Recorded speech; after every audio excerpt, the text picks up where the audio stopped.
right, well, I hope this microphone is working. Thank you very much, first of all, Dr. Zepeda, for all his work on the back end to coordinate this, make this happen, to the college for inviting me, to the ISI for sponsoring and helping put this on, to Alana for an intrepid journey, having lost her suitcase, and of course to your president for being a quite wonderful chauffeur.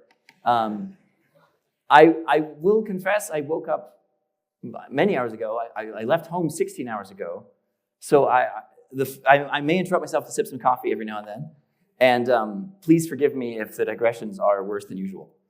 But I will do my best to be somewhat focused and hopefully say something of interest here. And I should say, I don't want this to be a mere research presentation. I very much hope that this talk and the themes it raises are certainly, hopefully, interesting, personally edifying for you, but hopefully also bear on, are pertinent to the work of the college and its mission. So if and when you see such connections, I certainly hope there'll be good time in the Q&A to go into them. So to begin with, and let me just make sure this works. There we go. I want to start with, I think, it is a relatively widely recognized phenomenon or problem today, which is nobody really likes or wants to own up to. No one really likes the existence of an American elite, and hardly anyone likes to own up to membership in such a thing.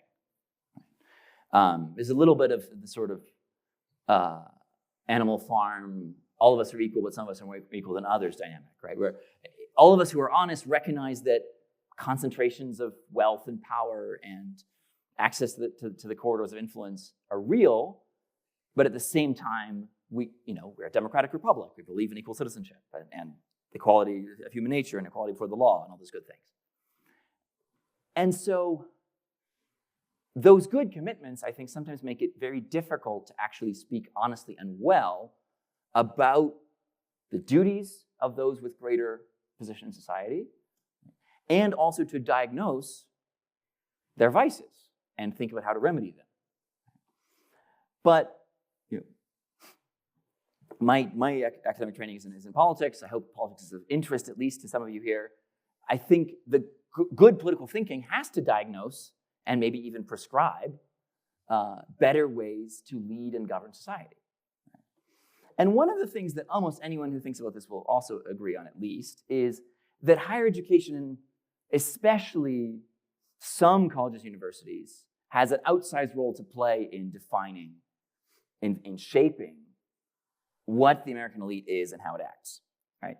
And there are roughly, characteristic critiques or denunciations, even if we get more violent in the language, of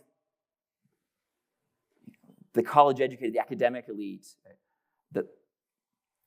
the people who come out of a place like Harvard, from both left and right. So on one side here, I put up the Winklevoss brothers from The Social Network, right, who are sort of the left stereotype of privilege, obnoxious fraternity brothers, athletic, inherited wealth, easy time starting companies, et cetera, right? That you get less of that nowadays, but certainly in the Occupy Wall Street movement 15, 20 years ago, this was the rhetoric, right? It's still with us to some extent. And it will come back at times. It always resurfaces. On the other side, I think you have the characteristic fear from the right. If ordinary Americans who tend to vote red have an image of Harvard Yard, they think of it this way, right? Hysterical protesters, ridiculous slogans, right? Bloodthirsty language invested in conflicts on the other side of the world, right? This is from the post-October 7th protest, Hamas rally, not quite clear what it was, on Harvard Yard just 2.5 years ago, right? So these are the cliches of each side. And I have to say, one of the interesting things living and working and teaching in DC is the elite academy is not doing much to disabuse people of these impressions. Right? The Department of Education under the second Trump administration produced this interesting document called the Compact for Academic Excellence in American Higher Education, slightly a mouthful. But essentially, it was a deal proposed to a number of not quite Ivy universities, right, but rich, powerful universities. University of Texas at Austin featured prominently, Notre Dame, MIT, interestingly. And the deal was stop doing diversity, equity, and inclusion, right? Stop promoting woke ideology, essentially. Stop floating federal law. And the federal grants will keep flowing generously to you. And you might even be exempt from the endowment tax, right, which is now threatening the passive revenues of the big universities. And almost all of them rejected it. There were a couple of interesting exceptions, actually, like MIT and Texas. But the fact that a very easy off-ramp from ideological polarization that would subsidize universities to focus on supposedly their core mission of educating young people to love and care about their republic was rejected says a good deal, right?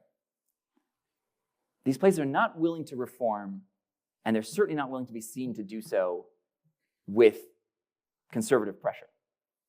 So, the problem runs deep. But what I want to argue is, with full honesty about the problems, I also want to argue we can't simply work our way out of this situation by saying elites are bad, get rid of them. Right? All we need is the people. Right? For one thing, we've seen this movie play out a few times before in history. Right? And what tends to happen is that from the ashes of the revolution, new elites arise, who are often worse than the previous ones. And there are many reasons for this, but at least one obvious one seems to me is there are, in a large, complex modern society, lots of things that require specialized knowledge and expertise. I happen to use central banking here as one example, but there are many others. Right? You can't do away with that entirely. Ordinary common sense doesn't actually get you well-crafted policy. Why do elites seem to be inevitable? Right? I actually think this is a digression we can go into more in Q&A if you'd like, but it seems to me that it's rooted in nature in some quite profound ways. Right? The mixed regime, the idea of the excellent few and the popular many cooperating, recurs over and over again in the history of, I think, wise political thought. One example that strikes me as very important is in September 1792, right? This is the beginning of the most radical phase of the French Revolution. The September massacres have just happened, right? So hundreds of priests have been slaughtered in the streets of Paris. The revolution is getting more and more paranoid, more and more violent. The Prussian army has invaded and crossed the border. And according to the Republican myth, right, if you totally believe the French Revolutionary ideology, what happened next is the ordinary tradesmen of Paris rose up, seized muskets, and went to defend the border and beat back the Prussians at the Battle of Valmy, they were scattered like leaves before the wind to see the people in arms. There were popular volunteers who were significant. But what happened first was the Prussian general, you have to picture professional drilled army here, runs into a very precise, disciplined cannon barrage that lasts for hours. And this is the highly trained engineers of the old Royal Army who went to all the best engineering schools, who put together their best artillery work. That gives the Prussians pause. And then they see the muskets and the ordinary citizens, and that turns them around. You always need both, I think. So in our time, elite universities have a big role to play in producing elite leadership. And if we're talking about reform, we're talking about diagnosis and prescription of the problems, I think we should dream big. We should say, what would the good version of an elite be? What would worthy leadership in our kind of republic look like? Right? And then we can talk about what it might take to get there. Right? But at least we should be clear on the goals. And I think you can make a long list, but 4 criteria that I think are particularly salient are excellence, meaning, and by this I mean moral excellence, right? The wisdom to understand human ends and purposes well, and the qualities of character to pursue them. Because how do you deliberate well about what we should do collectively unless you understand something about the goods of human life? They should also be technically competent, right? That's the central banking part. They should actually know cause and effect and the feedback loops of policy and think through the consequences of their decisions. They should also be responsible. And by this I mean almost in the Federalist Papers core sense, right? They should be capable of responding to the people. Right? There should be a tether, a feedback loop between popular concerns, popular frustrations, and a response in leadership. This seems basic, essential. And I didn't put it, you could put humility, which is obviously a virtue, just under excellence. But I break it out as its own separate category because I think it's a distinctive and difficult virtue. It's much more of a specifically Christian virtue. There's no humility in Aristotle's catalog, right? The Christian tradition, the Christian mindset has a much richer resources for combining loftiness, excellence, grandeur, and a willingness to submit to a standard of the good far above oneself. Right? That no matter how excellent we are, we don't actually define the criterion of goodness. So I'll come back to these, but that's my sketch. So to give you a sense of where I'm going in the rest of this, we've already had section 1, so you're 1/6 of the way done. I want to look at democracy's end next, by which I mean both telos and where it trends towards over time. And we'll be using a friend of mine, I hope a friend of yours, Alexis de Tocqueville, for that. And then, of course, Tocqueville's own counsel on education, looking at what he says about colleges specifically, which I think interestingly he uses that word. And then I think a danger or a weak point in Tocquevillian thinking on this matter, which I want to address with his near contemporary St. John Henry Newman, slightly younger than Tocqueville. I don't think they ever crossed paths, but there are many interesting and rich convergences between their thinking. But I think in a certain way we need to bring one to the rescue of the other on this topic. And then I'll end by considering magnanimity, the aspiration to greatness, and its actually, I think, paradoxically, very close relationship to humility, this distinctive Christian virtue. Okay, long way to go. So democracy's end. Tocqueville closes Democracy in America with this famous, very troubling worry about le despotisme doux, which is usually rendered soft despotism. It's gentle or sweet despotism, right? There's no iron fist. It's just more of a chloroform veil that descends over you. In fact, he doesn't really think that personal tyranny is a problem in the modern age, which is maybe a mistake. It's an interesting, striking claim. He says, I see an innumerable crowd of similar and equal men who spin around restlessly in order to gain small and vulgar pleasures with which they fill their souls. My emphasis. When no citizen has great power or great wealth, tyranny lacks in a way opportunity and theater. Since all fortunes are mediocre, passions are naturally contained, imagination limited, pleasure simple. Now, we might quibble with some of this, right? I think actually technological developments since Tocqueville's time have concentrated wealth and power in new ways that make this diffusion analysis not fully convincing. But there's clearly something here, right? Democracy trains the moral and political imagination to see each of us as so thoroughly equal that each of us also becomes isolated, self-enclosed, to the point of feeling vulnerable, maybe even desperate, for a comforting, guiding hand from above. And so, paradoxically, it's actually in the sweetness and the gentleness of rule that a new form of tyranny can take root. Tocqueville's getting this very striking image of sweet despotism from three major sources.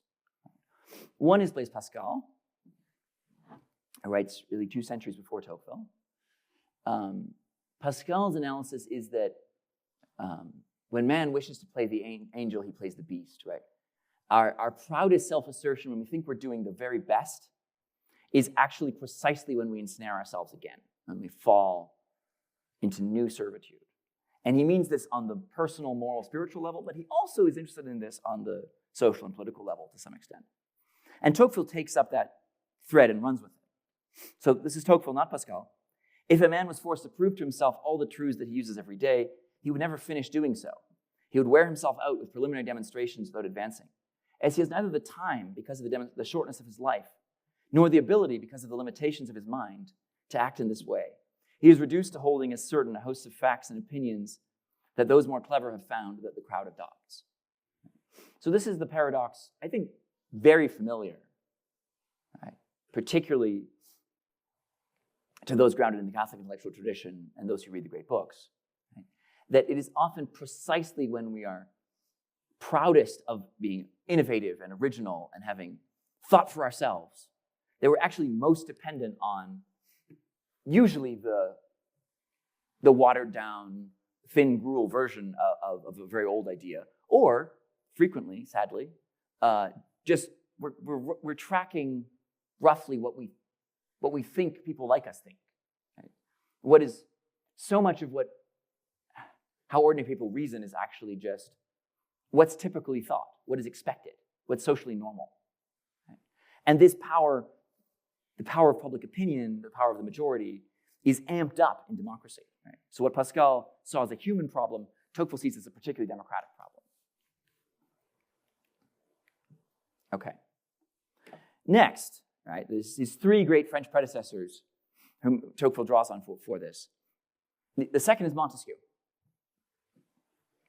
Montesquieu says, the reason why medieval kings couldn't really be tyrants is because they had aristocracies under them.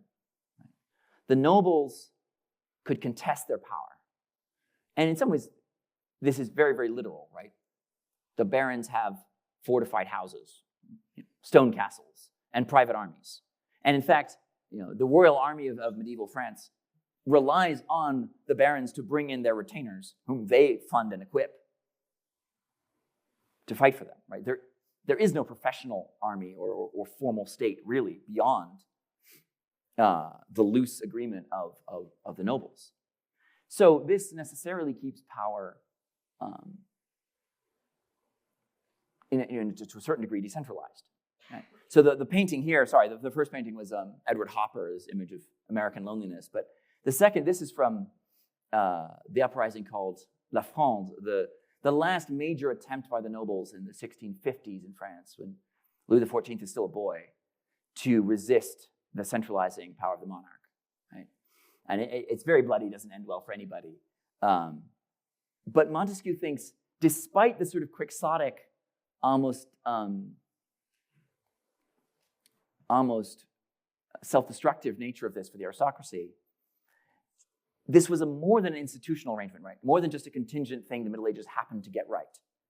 Because fundamentally, what is it to be noble for Montesquieu? It's to seek honor and to be willing to die in the pursuit of honor. Right? There are things you value more than your bodily life and security and comfort. And, for old-time aristocrats, this takes the form of risking your life in duels. It can look pitiful, But Montesquieu's point is there's something essentially human here if we want freedom to be more than just leave me alone. And so Tocqueville takes this up in his book on the old regime and the revolution. He says, what has always kindled such a powerful love of liberty in the hearts of certain men is its intrinsic attractiveness, its inherent charm, independent of its benefits. You don't make a calculation about what liberty is going to get you. If you're in that kind of mode, you already have lost your freedom. Whoever seeks in liberty anything other than liberty itself is born for servitude. Tocqueville has a certain paradoxical relationship to his own class, right? He's from the minor nobility of Normandy. He admires some of their virtues, but he's also, he wants them to figure out a way to adapt to modern circumstances.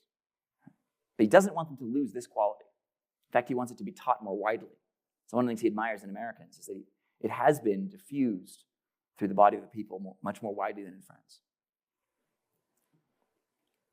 Third great source, perhaps they're the most philosophically consequential of them, is Rousseau. And Rousseau's teaching, Tocqueville thinks, is particularly attractive and particularly dangerous for democratic man. Because Rousseau says, okay, Pascal, man is lonely and restless. Okay, Montesquieu, we're in danger in rational, bourgeois, commercial society of losing the willingness to die. What's the source of human greatness and human nobility now? It's going to be plumbing the depths of your own soul, a kind of poetic, spiritual exercise where you learn to see the magnificence of the churn of your own passions. And if you do this well, Rousseau's whole philosophical project in a way is to teach this, you'll be imminently content. You'll be fully satisfied with yourself and your own life. And you won't need to search for anything beyond, anything transcendent, anything beyond yourself, right? I mean, complicatedly, this is not a talk on Rousseau. There are people here who know him far better than I do, but in a certain way, it's self-deification, right? You want to make your own soul the most beautiful and attractive thing in the world. And Tocqueville thinks this is the end, right? If democratic people start believing this, not only will they not be free, they'll be debased beyond recognition. It must not be believed that in any time and in whatever political state, the passion for material enjoyments will be able to suffice for an entire people. The heart of man is more vast than you suppose. It can at the same time enclose the taste for the good things of the earth and the love of the good things of heaven. By the way, there are very, very learned Tocqueville scholars who read that and think that Tocqueville is somehow a deist or even a materialist, which I find very strange. Right? He's clearly saying that the freedom Montesquieu wanted has to be combined with a real spiritual, transcendent anchor point. Even if he's not quite an orthodox believer, that's another matter. Okay, soft despotism is all around, according to Tocqueville. What can you do about it? Right? What keeps democratic societies free as well as equal so that these three sources of corruption don't take hold? Well,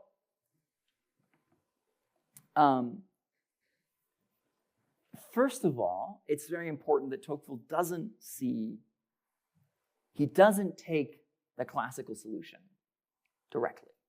He doesn't say you can have a formal aristocratic element, right? Something like a distinct social class that's represented in the upper house of the legislature, something like the Roman Senate or the House of Lords, for a formal mixed regime. Right? He thinks that the popular tendency is too strong to resist in democracy. So you don't do that. You don't confront it head on. Instead, you look for resources in civil society outside of formal politics that will keep these sources of freedom alive. And in fact, can ennoble the discourse, the thinking, the sentiments of democratic man. And the three most important, the three that receive the most treatment in Volume 2 of Democracy in America, the thing that most Tocqueville scholars, the ones that most Tocqueville scholars will talk about, are well known. It's religion. He's very clear, actually, you need transcendent historical religion, and you need the you need the incarnation, even. Without an established church, but you need a real vital Christianity, essentially. You also need a rich, intimate, affectionate family life, because the family, right, the link between parent and child is the most natural and most basic form of hierarchy, which keeps sets a certain bound beyond which democratic equality can't go. It is perhaps interesting and significant that these first two are so eroded in our own society. Right? And then, of course, associations. Right? And this is where we can risk hearing Tocqueville is saying, wasn't it so great back in the 50s when people went to the Rotary Club? It can sound like a sentimentalism or a nostalgia to us now.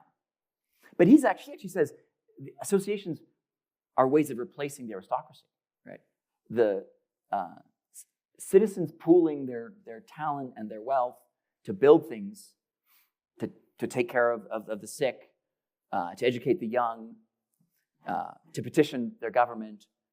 That's actually the equivalent to the old castles and the old retainers, in that they're real sources of power that contest, that prevent everything from being sucked to the center. Okay. Tocqueville does also very briefly and tantalizingly say the university might have a special role to play in this catalog of aristocratic, sort of replacement aristocratic bodies, neo-aristocratic bodies, if you will. He calls them heritages of aristocratic centuries. And I started thinking about this partly because this is an academic procession with the chancellor's mace. So much of the ceremonial of academic life is just straight out of the Middle Ages, right? The professoriate is one of the last medieval guilds, with many, many Byzantine rules, formal and informal, right? It's very hard to imagine that in a purely egalitarian democratic society, you would just start off with universities. They are one of those precious heritages of aristocratic centuries, which have adapted and flourished in really interesting ways in the democratic age. So I think they're a very promising site to think with Tocqueville about what could be done. Okay. An aristocratic thing that higher learning does is it teaches you old books, or at least Tocqueville thinks it essentially ought to. Things that are older and wiser than yourself and that command a certain authority, greater than public opinion or private judgment. But Tocqueville also knows this is very dangerous. Right? So the painting here is the oath of the Horatii, exhibited on the eve of the French Revolution, wildly popular. Right? Let's be Roman again. Right? Let's get Roman heroic devotion to save the patria. What could possibly go wrong in the 1780s in France to live that way?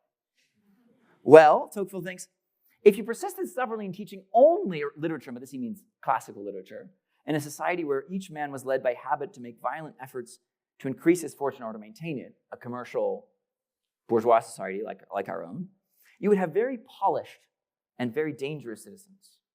For since the social and political state gives them needs every day that education would never teach them to satisfy, they would disturb the state in the name of the Greeks and the Romans, instead of making it fruitful by their industry. This is in that one little chapter on education. Much of it is a very serious warning. Right? And he's thinking, at the time he's writing this, he's reading Plutarch for the first time. And he writes to his old friend, Gustave de Beaumont, who did the famous American trip with him. He says, I fear my mind is crammed with a heroism that is hardly of our time. And maybe I'll become, quote, mad in the manner of Don Quixote. Right? He's worried about becoming an anachronism in his own day. Then I think, those of us who love ancient literature can feel this, right? It can make you ill-fitted for functioning, productive lives. There's a way out of that thicket, but the flip side, Tocqueville does say, is that very longing for greatness, that very sort of quote-unquote uselessness that the ancient books can cultivate, can really ennoble particular souls. Right? So the image here is Abraham Lincoln teaching himself Shakespeare. And Tocqueville says, Greek and Latin must not be taught in all schools. Don't try to do this on a mass scale. But maybe a small college, maybe 200 students. It is important that those destined by their nature or their fortune to cultivate letters or predisposed to appreciate them find schools where they can perfectly master ancient literature and be thoroughly penetrated by its spirit. So the problem of Rome LARPing is cured by actually knowing Rome well, right, with good teachers. And then you get ancillary benefits. You don't just get a few noble souls who are incapable of communicating with their fellow citizens. You might actually get an ennobled public rhetoric. Right? And Tocqueville is quite impressed by the quality of Senate debate, what's going on in Congress in his day. And there are a couple interesting, tantalizing remarks on what ennobles American speaking and American language in democracy in America. At first, he says, there's scarcely a pioneer's cabin where you don't find a few odd volumes of Shakespeare. I recall having read for the first time the feudal drama of Henry V in a log house. And the irony there also is Henry V is about the 100 Years' War. His family's castle was the frontier between England and France for a while. Right? So it's set in his backyard, literally, and he's reading it in the woods of Michigan, which is kind of cool.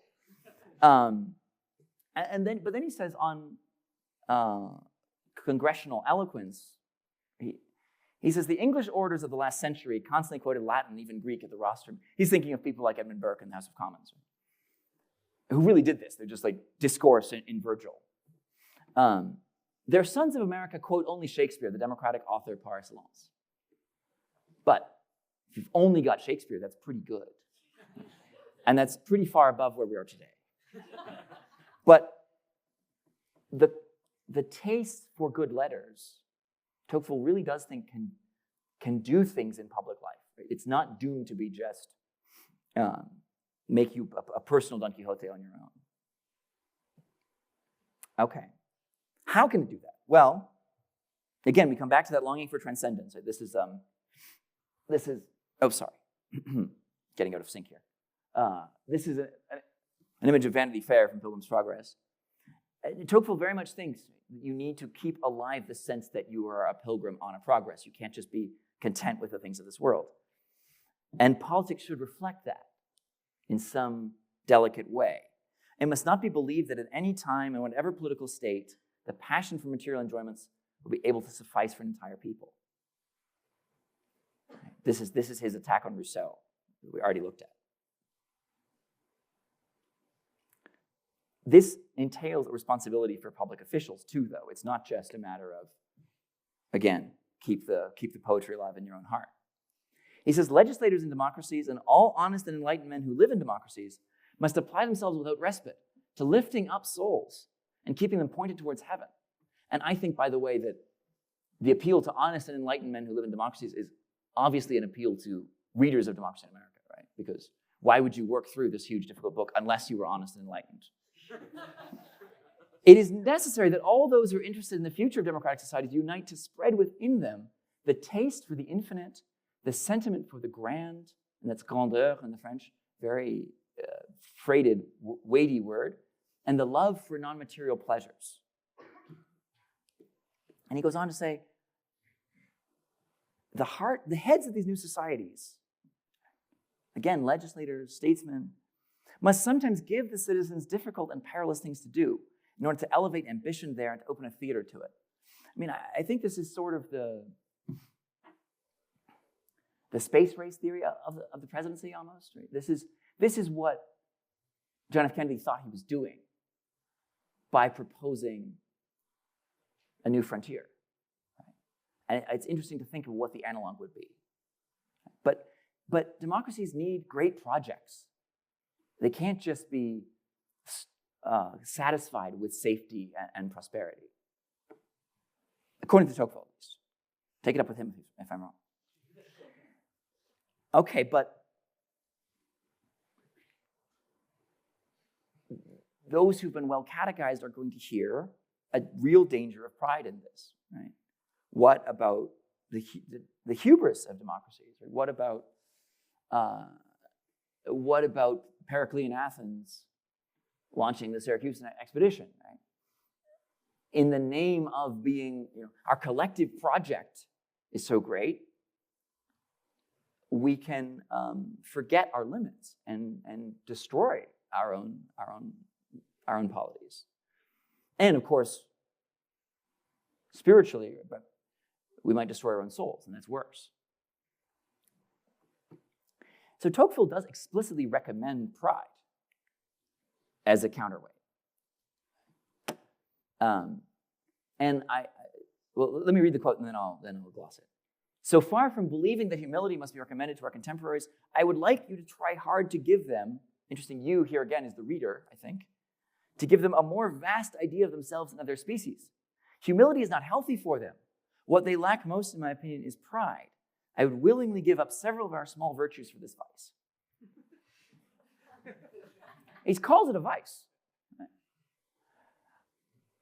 So I tried to save Tocqueville. I love the man. I want him to be right. French has two words for pride, the two common words for pride. L'orgueil, which is arrogance, superbia in Latin, right? Thinking too well of yourself and asserting an autonomy, a spiritual autonomy that doesn't belong to you. Right? And fierté, which is the virtuous sense of pride, right? Usually gratitude for something unearned, joy in participating in something greater than yourself, which calls you to a standard of excellence, right? The sense in which we say, I'm proud of my child, right? I'm proud of my family name, right? I'm proud of my country. In English, we always have this duality where you never quite know. Typically, pride is bad, but we do have a sort of a subordinate sense in which it can be a qualified virtue. French usually distinguishes the two. But Tocqueville just goes for the bad one. So I couldn't save him. It seems like a better diagnosis of the problems of the democratic soul than a healthy prescription. And one of the key things that's happened since Tocqueville's time, right? He's starting at a time when the university is very small. Sorry, when the college is very small, right? When Harvard and Yale are this size, right? A couple hundred students, a few dozen faculty, intense small residential communities. And in the decades after his visit, the next 60, 70 years, the rest of the 19th century, something very striking happens, right? The research university model takes over and doesn't quite become the whole of American higher ed, but it becomes the dominant model, right? And what's so striking is this is a new and more hierarchical institution arising in a democratic society on the basis of the democratic need to be productive, efficient, to master the earth, to tame the West, to make the fields bloom. We need expert research, rationally organized. And what happens when you have expertise institutionalized? You get hierarchy. So the research university is much richer, much bigger, and much stricter. Right? We get all these German-style ranks, which we still have. University professor, professor, associate professor, assistant professor. It's a little pompous. But it's all grounded also, curiously, at the same time, on the critical and scientific spirit, which is to say, all truths are to be evaluated based on their empirical demonstrability. You don't take anything on authority or on the basis of tradition. And so these places tended to drive out, either shrink the space for or drive out the classical, canonical works. And so what you got, and this is fast forwarding in some ways to present problems, but over the long run, what this creates is a new form of political hierarchy in which it's very hard for ordinary people to evaluate the claims of their supposed leaders, right? Because if someone claims to be morally excellent or politically wiser than me, I can still roughly test and evaluate that, right? Because I know something about virtue, I know something about wisdom, even if I'm not the paragon. But if my heart surgeon claims I need triple bypass surgery, I have a very hard time evaluating whether he's right or not. Because my knowledge isn't even on the same spectrum. The internet's changed that somewhat, but basically, expertise concentrates power and makes it less accountable, less responsible in that Federalist Papers sense. So, what's very interesting to me is that within Tocqueville's lifetime, John Henry Newman is writing a book on the university, not on the college. Right? He is thinking about something more ambitious than just a small residential community. He's thinking about a place that claims to teach universal knowledge of the whole of human things and to equip its graduates to go out and set the tone for civic and national life. Right? Newman's goals with the Catholic University in Ireland are very lofty, not really realized institutionally, but that's another matter. Newman wants the fundamental ethos of university teaching to be receiving and delighting in a gift. Right? It's not primarily discursive knowledge earned. So he describes the university several times in this gratuitous way, in the idea of university. An assemblage of learned men, zealous for their own sciences, which he means disciplines, and rivals of each other, are brought by familiar intercourse and for the sake of intellectual peace to adjust together the claims and relations of their respective subjects of investigation. Sounds like a faculty curriculum meeting, right? They learn to respect, to consult, to aid each other. Hope the best kind of meeting. Thus is created a pure and clear atmosphere of thought, which the student also breathes. He profits by an intellectual tradition which is independent of particular teachers, which guides him in his choice of subjects and duly interprets for him those which he chooses, not stranded, isolated, trying to make up everything for himself, the Pascalian, Tocquevillian mind. He apprehends the great outlines of knowledge, the principles on which it rests, the scale of its parts, its lights and its shades, its great points and its little. A habit of mind is formed which lasts throughout life, of which the attributes are freedom, equitableness, calmness, moderation, and wisdom. And of course, Newman thinks you have to study and work hard, right? But the point is, all of this is not in a spirit of grasping, I've earned it, because I'm so great. You know, it is owed to me to possess this knowledge, right? No, it's something you breathe. It's the air that is already there if it's been well cultivated by your teachers. And you are initiated into it. This is why the old quaint grammar is not, I graduated, but I was graduated, right? You're initiated into something that surpasses you, and which, of course, you should live up to. It enjoins all sorts of duties upon you, but it's actually not your own merit. Right? This is why, side topic, but why I think meritocracy language is actually very corrupting for precisely the very goods that we want to preserve and cultivate. Newman's account of this is a deeper theme in his thought, and again, there are people here who know Newman's theology and philosophy much better than I do, so I hesitate to say much about it. But Newman has a really beautiful essay on Benedict of Nursia called The Mission of St. Benedict, which gives you a sense of what he means by receiving education as a gift. Is the aim of science, and here he does mean modern scientific research, is to get a hold of things, to grasp them, to handle them, to comprehend them, to master them, or to be superior to them. There's a kind of dominating impulse in the critical scientific spirit.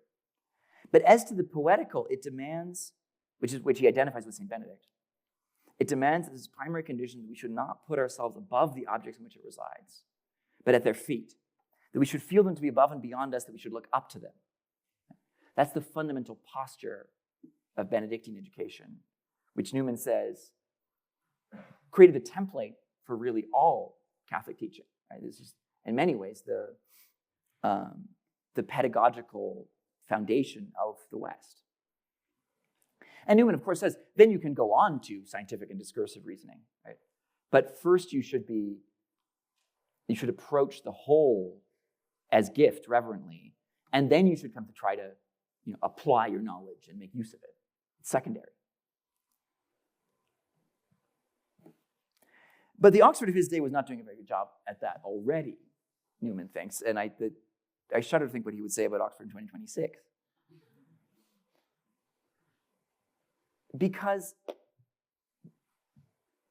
what the Oxford he loved should have been doing, Newman says, is precisely connecting this gratuitous liberal spirit, taking in a gift beyond yourself, to the duties which then are incumbent on those who've received so much. So he says, there's a duty we owe, this is back in the idea of university, I'm sorry. There's a duty we owe to human society as such, to the state to which we belong, to the sphere in which we move, to the individuals towards whom we are variously related, and whom we successfully encounter in life. And that philosophical or liberal education, if it refuses the foremost place to professional interests, does but postpone them to the formation of the citizen. So the sequence here is philosophical liberal education, learning to receive the gift of being, civic education, then what does that entail for how you should bear yourself towards those with whom you're related, and especially your fellow citizens? And then what does it entail professionally, right? In the particular station in life in which you find yourself, in the particular field or task that comes before you. These aren't competitive, and they can actually be rightly ordered, right? But all three are genuinely good and noble for Newman.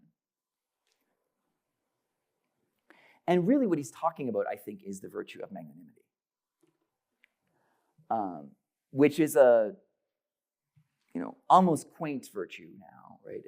It's a mouthful to say. Pusillanimity, its concurrent vice, is even harder to say. Smallness of soul, pettiness of soul, I prefer to translate it.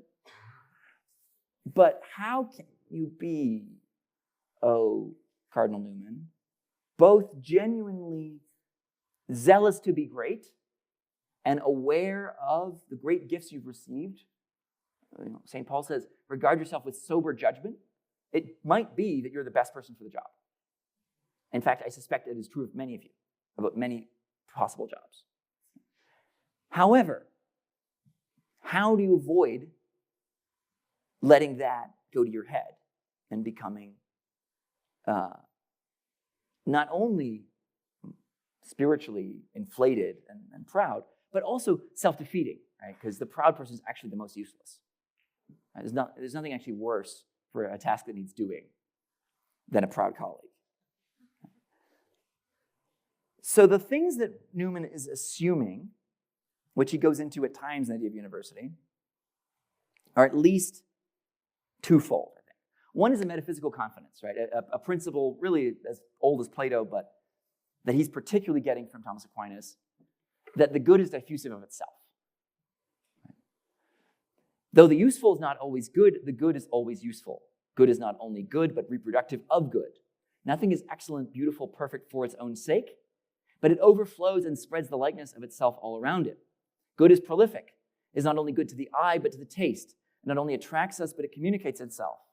It excites first our admiration and love, then our desire and our gratitude. The intellect is not only beautiful, perfect, admirable, and noble in itself, but in a true and high sense, it must be useful to the possessor and to all around him.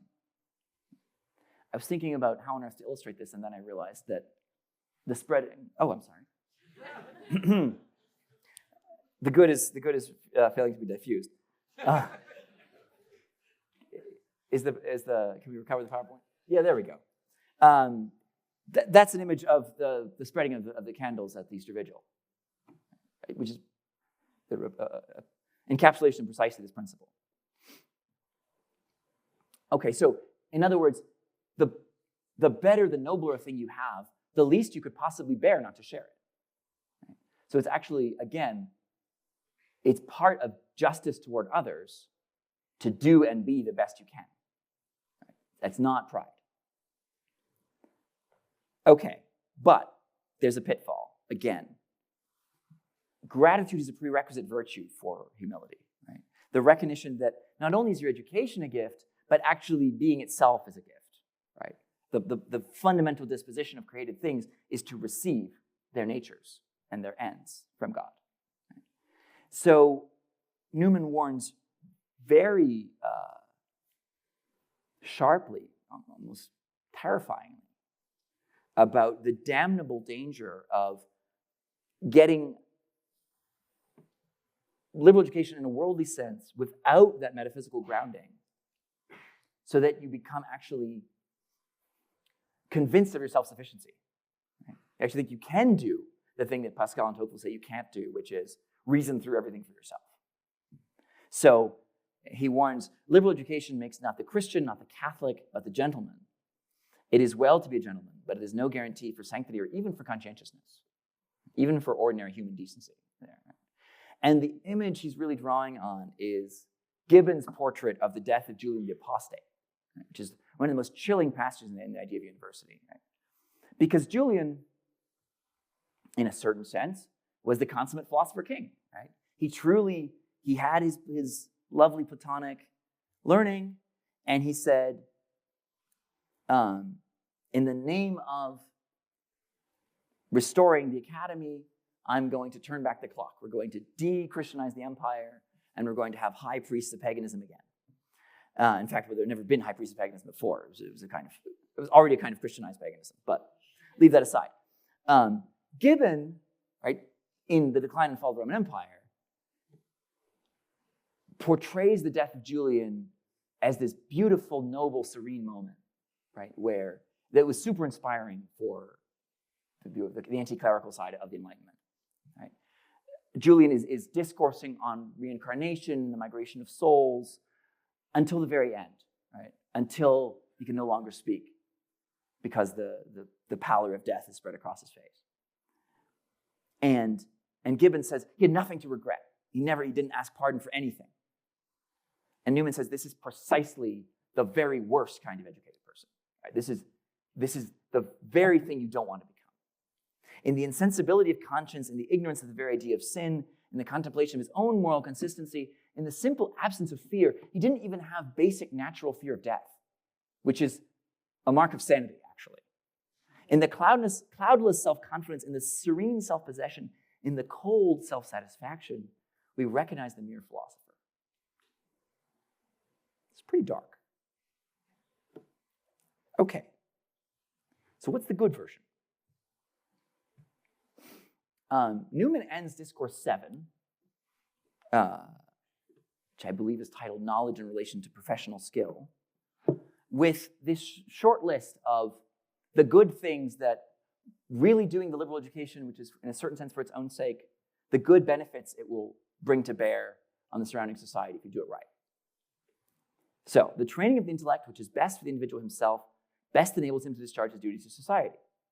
These are raising the intellectual tone of society, cultivating the public mind, purifying the national taste, supplying true principles to popular enthusiasm, and fixed aims to popular aspiration, which I think is very interesting for the mixed regime question, right? You have to listen to what the people want at their best, but purify and elevate what they're really getting at, because they won't be able to articulate it for themselves.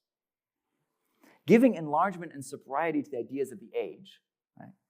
Each age has certain things it's going to get right, but they need to be brought into conversation with other ages and made sober, not puffed up. Actually facilitates the exercise of political power, because power well exercised is a good thing. And it will also refine the intercourse of private life. It will beautify conversation, family life, friendship. And all of that is part of a good culture, a good society too. So to juxtapose with the American Senate, I gave you this is an image of the House of Lords. But Newman is thinking about parliamentary eloquence again, like Tocqueville. But I think he has the metaphysical grounding and the consistency in his use of his understanding of virtue to supply what's lacking in the Tocquevillian account.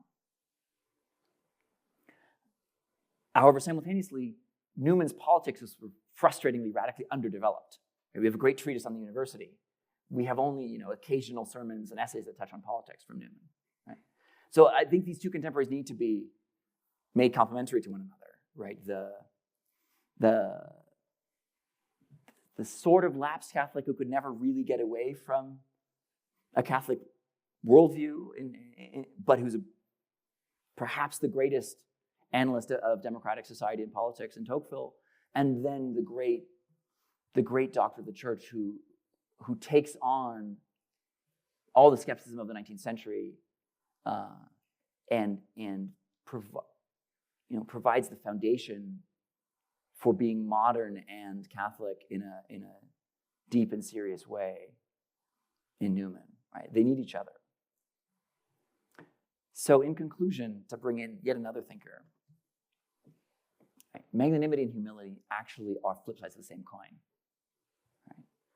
Because both involve this posture of gift towards what God has bestowed on you, and then an earnest spirit of serving as best you can, right? Meeting the needs of the world. And so Joseph Pieper's little essay on hope captures this very nicely, but he's riffing on the Secunda Secundae of Aquinas, the treatise on fortitude. So Pieper says, magnanimity is the aspiration of the spirit to great things.